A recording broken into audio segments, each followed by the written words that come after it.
আজ প্রাক্তন প্রধানমন্ত্রী অটল বিহারী বাজপেয়ীর 102তম জন্মদিবসে নন্দীগ্রামের মাটিতে শ্রদ্ধা জানালেন রাজ্যের বিরোধী দলনেতা শুভেন্দু অধিকারী। এদের নন্দীগ্রাম 4 নম্বর গ্রাম পঞ্চায়েতের বটতলা হরিমন্দির প্রাঙ্গণে তুলসী পুজো করার পাশাপাশি প্রাক্তন প্রধানমন্ত্রী অটল বিহারী বাজপেয়ীর 102তম জন্মদিবস পালন করেন। সাধারণ মানুষের হাতে নতুন শীতবস্ত্র তুলে দেওয়ার পাশাপাশি নিজের হাতে পায়েস ও মিষ্টি মুখ করিয়ে দেন বিরোধী দলনেতা। এমনকি তুলসী পূজনে তুলসী টব প্রত্যেকের হাতে তুলে দেন তিনি।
भारत माता की, भारत माता की जय श्री राम, वंदे मातरम। समवेत भद्रमंडली, आज के शीतलतम दिन, अनेक बेलाते रौद्र उठेছে, हिमेल हावा বইছে, তবুও আপনারা সবাই এসেছেন। শুধু এখানে নয়, নন্দীগ্রামের 286টি বুথে একযোগে আজকে ভারতরত্ন অটল বিহারী বাজপেয়ীর জন্মদিবসে সুশাসন দিবস উদযাপিত হচ্ছে। তাকে কেন্দ্র করে সেবা কর্ম হচ্ছে এবং ভারতীয় সংস্কৃতি, সনাতন সংস্কৃতির একটি গুরুত্বপূর্ণ অধ্যায় বা দিন তুলসী রানীর, তুলসী মাতা, তুলসী পূজন উৎসব আমাদের পালিত হচ্ছে। আমি সকলকে আন্তরিক শুভেচ্ছা জ্ঞাপন করি এবং আমাদের এই মঞ্চে উপবিষ্ট আছেন আপনাদের এই বুথের সদস্য এবং উপপ্রধান ভাই। শাসন বলছে এবার যে সুশাসন কিভাবে সম্ভব? সুশাসনের জঙ্গল রাজ চলছে। সুশাসন এপ্রিল মাসের পরে আসবে। নরেন্দ্র মোদীজির আশীর্বাদ ধন্য ভারতীয় জনতা পার্টির সরকার হবে। সেই সরকার প্রকৃত সুশাসন দেবে। 11তে আমরা লড়ে খেটে অনেক করে মানুষকে বুঝিয়ে পরিবর্তন এনেছিলাম, সে পরিবর্তন আসল পরিবর্তন হয়নি। সেই পরিবর্তনের সুফিয়ানের বাড়ি হয়েছে, সাউদ্দিনের বাড়ি হয়েছে, গরিব মানুষ গরিব থেকে গেছে। দাদা, অরাজকতা আসল পরিবর্তন এবারেই আসবে, সেটা নরেন্দ্র মোদীজির আদর্শে, তার নেতৃত্বেই আসবে। অটলজির স্বপ্ন পূরণ হবে, সেই সরকার তৈরি হবে। দাদা, অরাজকতার বাংলাদেশে সেখানকার ট্রাক চালকরা এমনই বলছেন যে তাদেরকে ট্রাক কার করে লুটপাট চলছে, সেখানে ভাঙচুর করা হচ্ছে, মারধর করা হচ্ছে। ওখানে একটা সরকার আছে নি? কিছু ইতর, কিছু বাঁদর, কিছু জঙ্গি, কিছু উন্মাদ, কিছু ধর্মান্ধ, কিছু মৌলবাদী, যাদেরকে পশুর সঙ্গে তুলনা করলে পশুকে অপমান করা হবে, তাদের হাতে চলে গেছে। আরেকটা 71 দরকার, ওখান থেকে ওরা করুক, বাকিটা আমরাও করব। আরেকটা 71 দরকার, তা আমার ব্যক্তিগত মত। অনেকেই বলেছেন, আমি বলছি, এদের শিক্ষা দিতে গেলে ভারতবর্ষের এদিক থেকে কয়েকটা ড্রোন পাঠাতে হবে, অপারেশন সিঁদুরের মতো। ভাবে খুন করা হচ্ছে। তাই আমাদের নতুন প্রজন্মকে আধুনিক হতে হবে, আধুনিক শিক্ষায় শিক্ষিত হতে হবে, আধুনিক পোশাক পরিচ্ছদ সবকিছু করুক তারা, কিন্তু আমাদের যে হাজার হাজার বছরের সংস্কৃতি, এই সংস্কৃতি যেন হারিয়ে না যায়। মাথায় টিকা লাগানো বিশেষ বিশেষ দিনে, পুষ্পাঞ্জলিতে, আরতিতে ধুতি পরা, যারা বৈষ্ণব মতে চলেন বা যারা রাখতে চান, এটা ঐচ্ছিক, শিখা রাখা, এই ধরনের অনেক মহিলাদের ক্ষেত্রে শাখা পলা, বিবাহিত মহিলাদের ক্ষেত্রে সিঁদুর পরা, নানা ধরনের যে আমাদের রীতিনীতি রয়েছে, এই রীতিনীতিগুলো নতুন প্রজন্মের মধ্যেই ছড়িয়ে পড়ুক। আমরা মোবাইল ফোনেই হোক, গীতা পড়ার অভ্যাস ফিরুক। মোবাইলে ইউটিউবে চলে যাবেন, গুগলে সার্চ করবেন, বাংলাতেই গীতা পেয়ে যাবেন। গীতা পড়ুন, ধর্ম সম্পর্কে নিজেরা সমৃদ্ধ হন এবং ধর্মকে রক্ষা করার জন্য আপনারা ঐক্যবদ্ধ হন। আমাদের মুখ্যমন্ত্রী বলেন ধর্ম যার যার, উৎসব সবার। আপনাদের বিরোধী দল নেতা বলেন ধর্ম যার যার, রক্ষা করার দায়িত্ব তার তার। সবাই ভালো থাকবেন। আমাকে কলকাতা যেতে হবে ন্যাশনাল লাইব্রেরিতে একটি কর্মসূচিতে। কথা না বাড়িয়ে সকলকে ধন্যবাদ জানিয়ে, আমার ভদ্রাসন, আমার মন্দির নন্দীগ্রামকে প্রণাম জানিয়ে আমি আমার কথা শেষ করলাম। সবাই ভালো থাকবেন। ধন্যবাদ। বর্ষের হয়ে কে নেতৃত্ব দেবেন, কে বিশ্বশক্তির কাছে ভারতবর্ষের আত্মপরিচয়, গর্বের কথা তুলে ধরবেন, তখন তৎকালীন কংগ্রেসের প্রধানমন্ত্রী পর্যন্ত লোকসভার বিরোধী দলনেতা অটল বিহারী বাজপেয়ীকে বলেছিলেন, আপনি যান জাতিসংঘে, আপনি নেতৃত্ব দিন। তিনি নেতৃত্ব দিয়েছেন। তিনি শিখিয়েছিলেন দেশপ্রেম, রাষ্ট্রবাদ, জাতীয়তাবাদ, বহুত্ববাদ কাকে বলে। তাই আজকের দিনটি নরেন্দ্র মোদীজি প্রধানমন্ত্রী হওয়ার পর থেকে গুড গভর্নেন্স ডে অর্থাৎ সুশাসন দিবস হিসেবে পালন করা হয়। আমরা নন্দীগ্রামের মাটিতে এই কর্মসূচি পালনের মধ্য দিয়ে আমরা তাকে আজকে স্মরণ করছি, শ্রদ্ধা করছি। দ্বিতীয়ত, সেবা কর্ম এ এক চিরন্তন সত্য। স্বামী বিবেকানন্দ শিখিয়ে গেছেন। স্বামী বিবেকানন্দ বলতেন, আমি পৃথিবীতে এসেছি মানুষের মধ্যে ঘুমন্ত দেবত্বকে জাগ্রত করতে। তিনি বলতেন, মানুষের মধ্যেই ভগবান লুকিয়ে রয়েছে। যত্র জীব তত্র শিব, শিব জ্ঞানে জীব পূজা।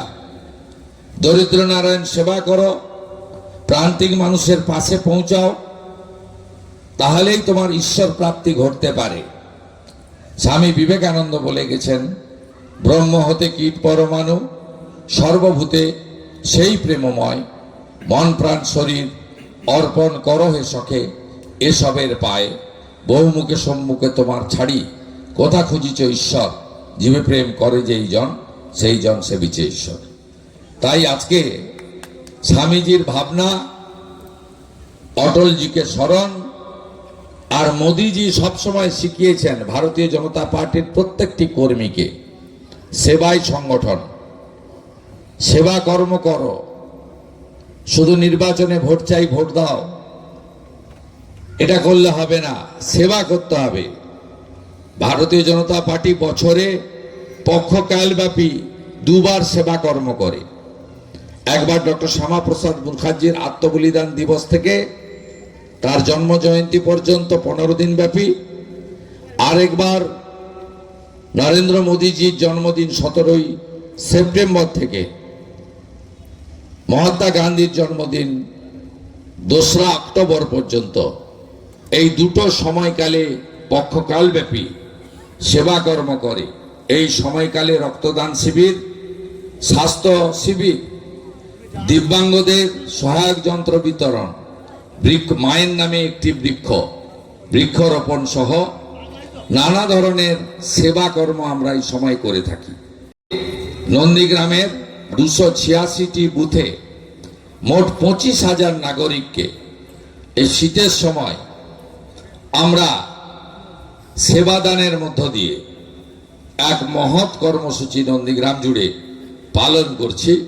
স্বামীজির দেখানো পথে অটলজিকে স্মরণ করে এবং আমাদের নরেন্দ্র মোদীর আদর্শে আপনারা এটাকে উপহার হিসেবে গ্রহণ করে বাড়ি যাবেন। সকলকে আশীর্বাদ দিয়ে এই প্রার্থনা থাকবে। সাথে সাথে ভারতবর্ষের আরেক নাম হিন্দুস্তান। ধর্ম আলাদা হতে পারে, কিন্তু ভারতীয় সংস্কৃতি রক্ষা করা, মেনে চলা, সেটা সকলের করণীয় কর্তব্য। ভারতকে আমরা 3 নামে ডাকি: ভারতবর্ষ, ইন্ডিয়া, হিন্দুস্তান।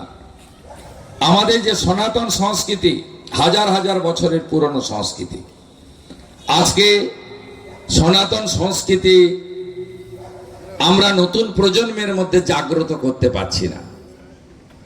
কেন অমাবস্যা পূর্ণিমা পালন করতে হয়, কেন একাদশী পালন করতে হয়, কেন গীতা পাঠের প্রয়োজন রয়েছে, কেন রামায়ণ মহাভারত পাঠ করতে হয়, কেন বাড়িতে শাঁখ বাজানোর অভ্যাস, দীপদানের অভ্যাস, তুলসী চারাকে স্থাপন করে তুলসীকে আমরা রানী বলি, মহারানী বলি।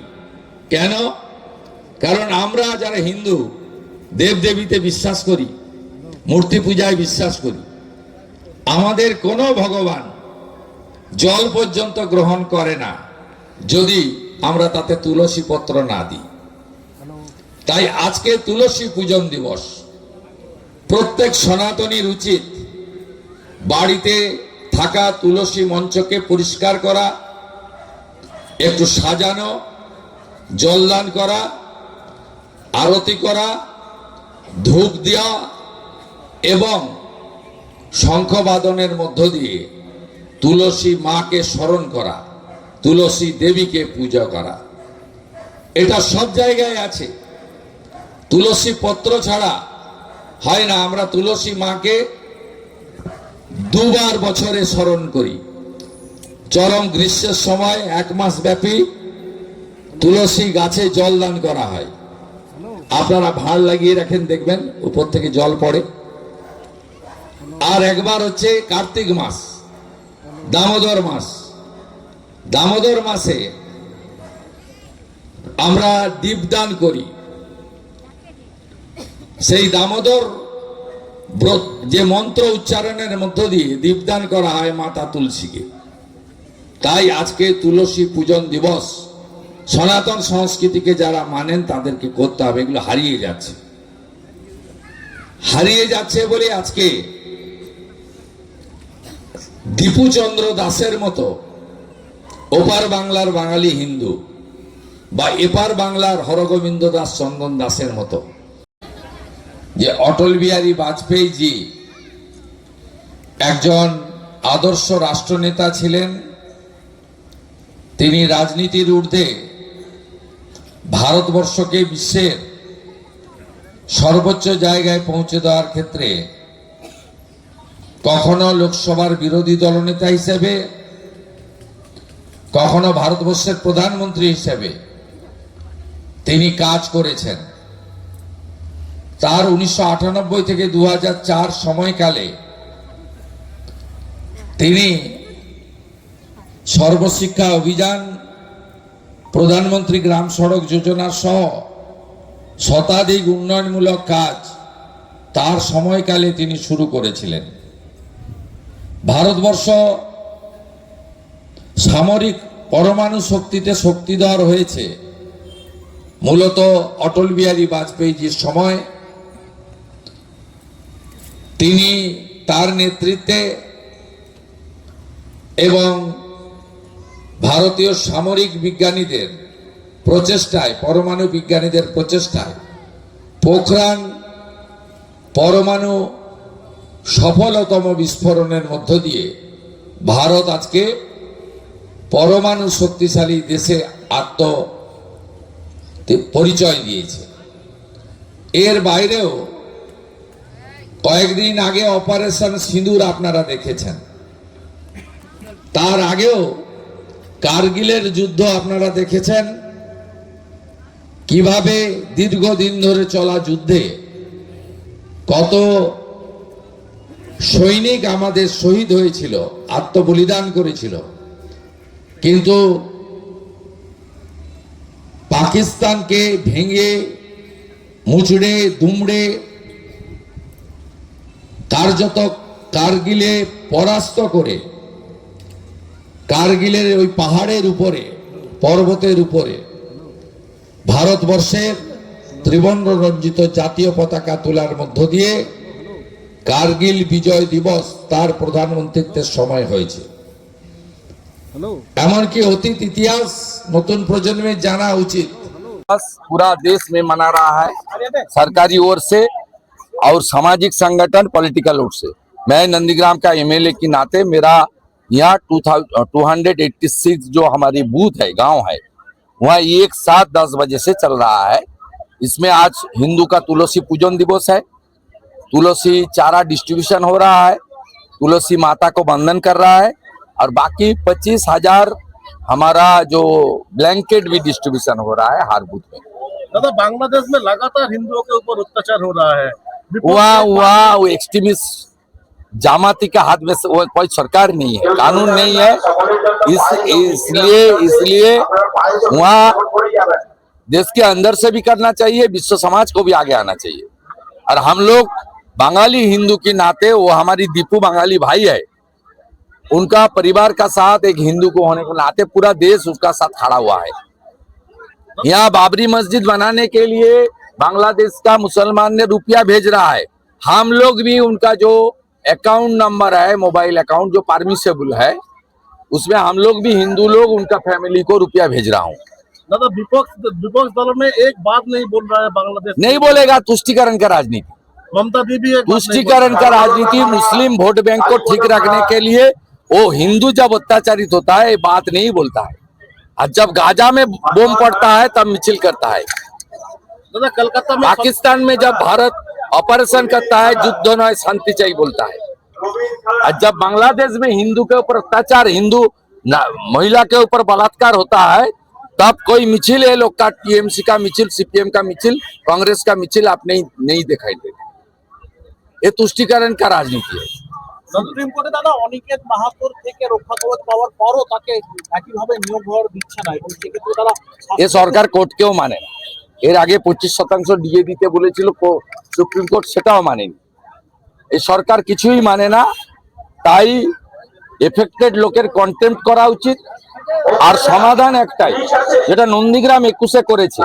নন্দীগ্রাম অনেক আগে বুঝেছিল এই মহিলার হাতে এই রাজ্য গেলে সর্বনাশ হবে, তা পশ্চিমবঙ্গের লোক বুঝতে পারেনি। পশ্চিমবঙ্গের লোক যদি বুঝতে পারে নন্দীগ্রামের লোকের দেখানো পথে, তাহলেই একমাত্র এর মুক্তি আসতে পারে। নন্দীগ্রাম গতকাল যা ভেবেছে, আগামীকাল গোটা পশ্চিমবঙ্গকে ভাবতে হবে। নন্দীগ্রাম এটা আগেই ভেবেছিল, ওই জন্য একজন সামান্য নাগরিককে তারা জিতিয়ে দিয়েছিল মুখ্যমন্ত্রীকে হারিয়ে। মহামতি গোখলে আগে বলতেন না, what Bengal thinks today rest of the India thinks tomorrow. CR দাসরা বলতেন what Midnapore thinks today rest of the Bengal thinks tomorrow. একইভাবে আজকে প্রাসঙ্গিক নন্দীগ্রাম গতকাল যা ভেবেছে আগামীকাল পশ্চিমবঙ্গকে ভাবতে হবে, নইলে বেকারের চাকরি হবে না, নারীর সুরক্ষা থাকবে না, টাকা ফিরবে না, কৃষক তার ফসলের দাম পাবে না, সর্বোপরি হিন্দুরা এই চূড়ান্ত দুরাবস্থার মধ্যে পড়বে না। একমাত্র সমাধান হচ্ছে একে প্রাক্তন করতে হবে।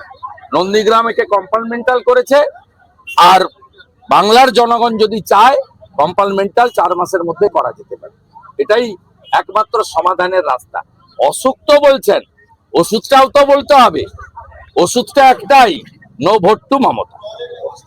ট্রাক দাঁড় করে লুটপাট চলছে, সেখানে ভাঙচুর করা হচ্ছে, মারধর করা হচ্ছে। ওখানে একটা সরকার আছে নাকি?